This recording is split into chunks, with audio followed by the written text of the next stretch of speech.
I'm Rick Nelson, and on behalf of the AASHTO Committee on Maintenance, their Maintenance Operations Technical Working Group, and the Winter Weather Management Technical Service Program, formerly known as SICOP, SICOP Talks Winter Ops is proud to host this fourth National Winter Maintenance and Road Weather Briefing.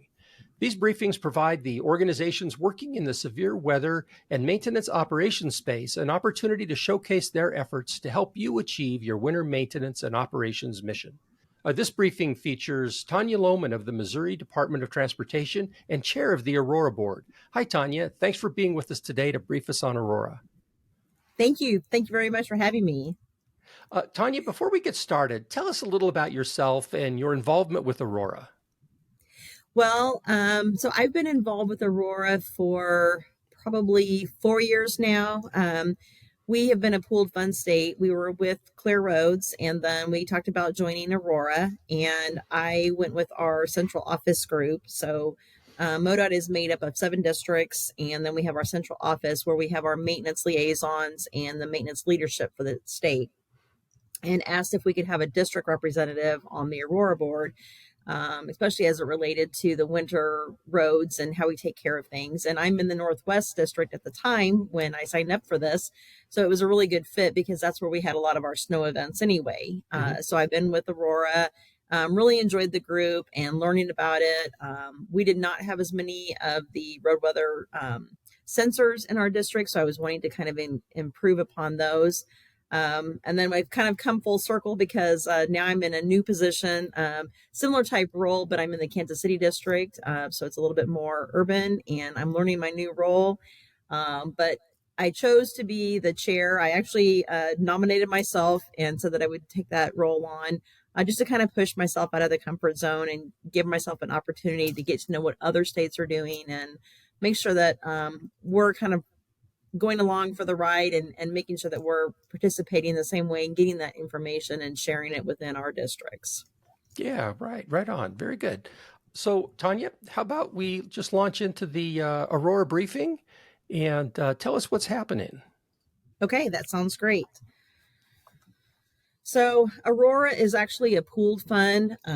We have 19 member states, and we are trying to always gain more of those. The premise behind the whole group is that we're learning more about how the weather affects our roadway conditions and anything that we can do to gather information on that. The next slide actually gives a little bit better of a detailed description of that. So it talks about the partnership of the highway agencies, but we do a lot of research programs. And so the pooled fund collects money from each of the member states, but our focus has been on different research and how we can try to learn more about what the technology is, whether it's something weather related, whether it's connected vehicle technology, if it's DOT type work that's going on or university work that's happening. So we try to kind of tap into all of those things. And along with that, we try to go to different states and see what kind of information is being developed out there so that we can tap into that and really learn from it. We also want to make sure that we're looking at the efficiency and the safety of what is happening out there on the roadway. So it's a really key group, and there's a variety of folks that are involved. Most of us are either engineers or meteorologists. So it's kind of focused both on that weather side, or you're handling the weather and what you're dealing with it, whether it's the flooding or the winter weather conditions. Mm-hmm. On the next one, if you don't mind, we'll look. So it talks about the chair. That's me. Our vice chair is Jason Norville, and he's been with our group for a really long time and is with the Pennsylvania DOT. Really great guy. Learned a lot from him. Tina is our program manager. So again, Tina's been involved with Aurora for a really long time and has been able to kind of, help as a sister state for me. I've been able to learn a lot from her, and she attends a lot of our statewide type association meetings, like with AASHTO and the TRB and the different programs that we try to learn from and collaborate with.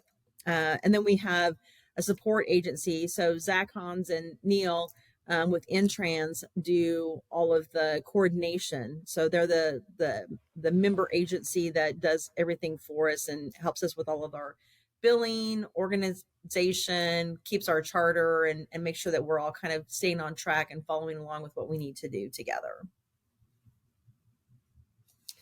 Okay, you can see what our member agencies are. So the 19 of us, and we don't really have any of those southern states. So that's one of the things that we've been trying to go after. We've been able to get a lot more states for the last couple of years. So we're really proud of that. But we do have a good variety from East Coast to West Coast. And we do try to move around throughout the U.S., as I said, and visit different member states so that we can learn from what's going on in those areas with either the DOT in that area, the universities, or any other agencies that were related to weather or connected vehicle technology. Okay, talks about our recent meetings. They were able to go out to Portland, Oregon. Whenever we go to a site, we try to, like I said, visit as many different locations as we can to really get that research and understand what's going on and how they're using the different information they have. So while they were out there, they went to the Cascade Locks.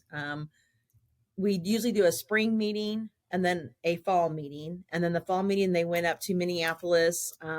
That one is also one that we tied in our Friends of Aurora. So Friends of Aurora is a specialty thing that the Aurora Pooled Fund has really focused on. And those are all of the vendors and the people that supply the types of things that we're interested in, whether it's the connected vehicle technology, whether it's the road weather sensing information.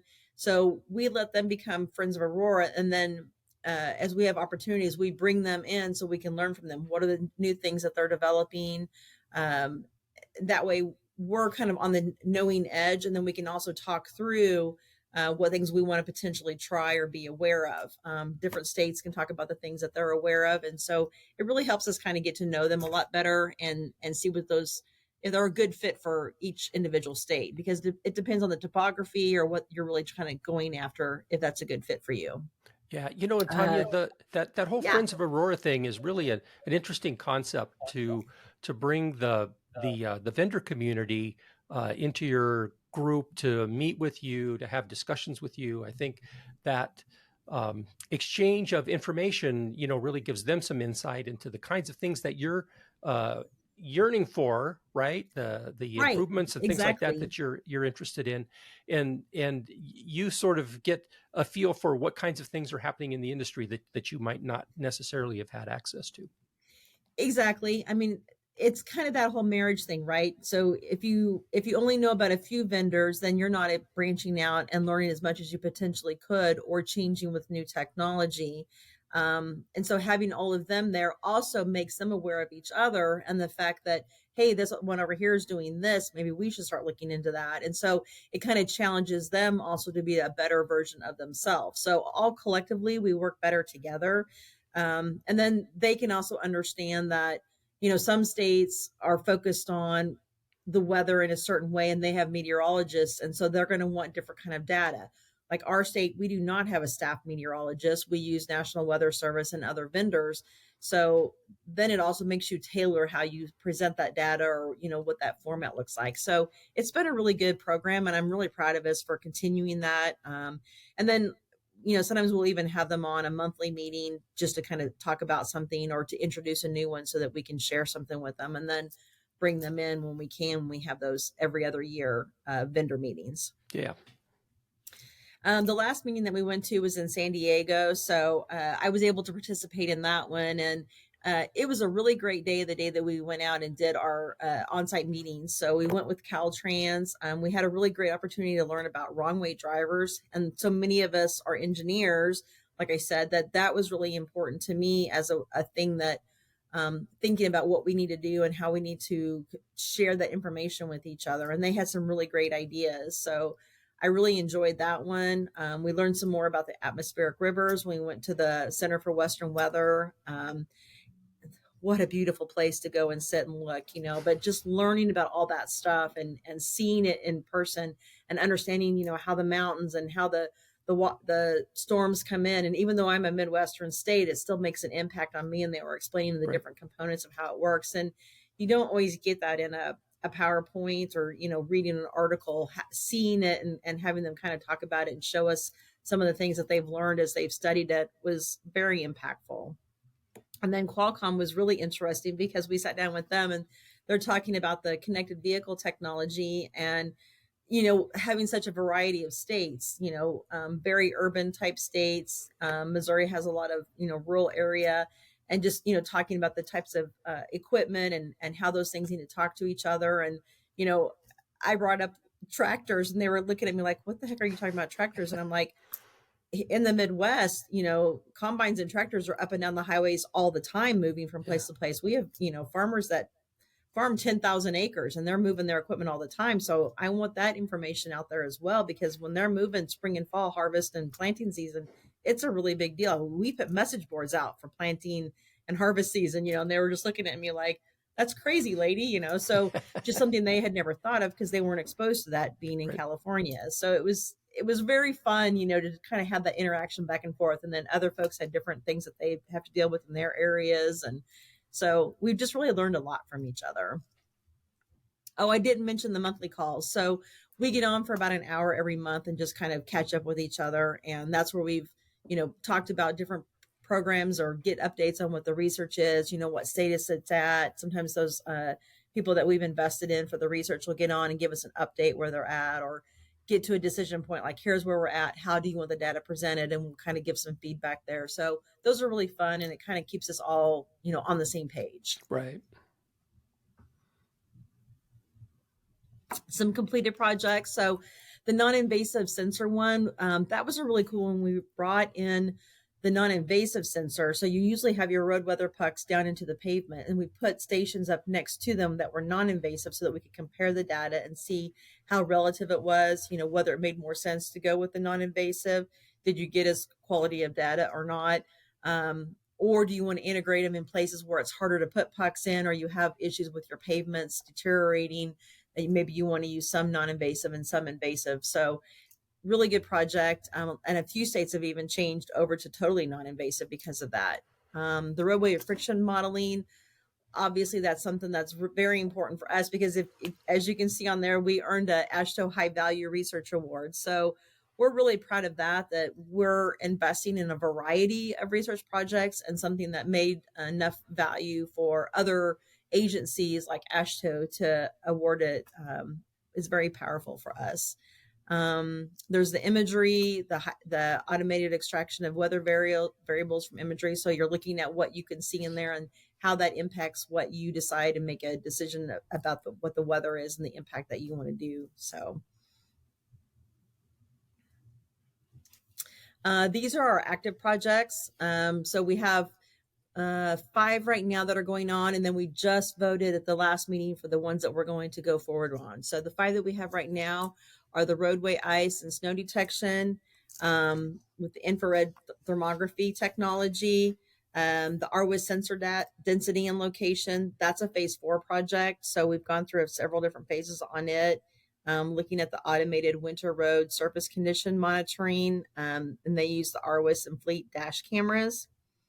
We have the integration of connected vehicles with RWIS technology, the spring load restriction removal protocols, and then the last one is the automating variable speed limits with the weather traffic and the friction data. So again, quite a variety of projects there. These were the ideas that were submitted at our spring meeting when we were in San Diego. So we had 23 different ideas that were submitted. We had them narrow it down so we could get 9, and then we could really look more in depth at those. We prioritized them by the board, and then we look at what they're providing to us. We look at the costs of them, how much data we can get back out of them, what kind of way they're potentially going to submit the data to us, and then we decide amongst ourselves. And so we vote. And then the neat thing about the voting process is, so some agencies are more interested in one type of thing than another. So then we go through and we kind of look at what rates really high or really low and kind of talk it through, because sometimes something is not interesting at all to one of us, and that really impacts that score. So we kind of talk it through and see, like, does this all make sense to each other? And so I really like the collaboration that we do, because sometimes even just a misunderstanding, or that one person can sway us to say like, yeah, I can see where you're coming from on that. And that's really helpful, so that we get to a good consensus that everybody feels good about. And then we select the projects for funding, and then we have to go through the whole contracting process. So the Iowa group that I talked about before with Zach and Neal, and they're working through all those contracts right now. So we can't really name anything because we don't have contracts in place at this time. But once we do, then we'll be able to have those on our website so we can see what the projects are going forward for the next year. And then I did want to mention at the bottom there, it talks about our fall meeting. So we selected our dates, and then we're shooting for another location. So this time we're going to try to go to Portland, Maine. So again, trying to move around and see what we can do. And we kind of make a list of sites that we want to go see, things that we know that are out there potentially. And then we start contacting, what can we see? What are groups that are out there? What are other things that we are not aware of yet that we want to, try to reach out to? And so that's how we try to build our meeting. And if we can get enough of those things that make sense for us to go visit and gather some more data from, then we go ahead and make it a go. And if we can't make it work, then we pick a different location and start the process over. Yeah. So this is all of our information if you want to get online and look us up. So the aurora-program.org, and then it gives the information for Tina, Zach, and Neal, so you can reach out to any of them. Really great resources, and I'm just really proud of the organization. And so I do hope for, additional states to join, because I think that they would really gain a lot from it. It's one of those things that until you're made aware of it, you don't realize what this resource is for you. And the cost is, well worth it for the knowledge that I've gained and been able to share with our state here in Missouri. So I'm very proud of it, and very proud to have been the chair this year and be a part of this great group. So Tonya, what is the cost? Aurora's a pooled fund. It is What's the buy-in? $25,000 per member state to join the Aurora group. 25,000. Yes. Perfect. Well, Tonya, thank you so much for the briefing. What I'll do is we'll post the website and your email addresses below this video. So if folks want to go out and check out Aurora, they can. If they want to contact you all directly, and I don't see your email up there, but I'll include your email with all the others, so folks can reach out. That'd be great. I really appreciate that, Rick. All right, Tonya. Well, thank you so much, and I appreciate your time and your perseverance to be here and give us the Aurora briefing. Thanks for tuning in, and be safe out there. So.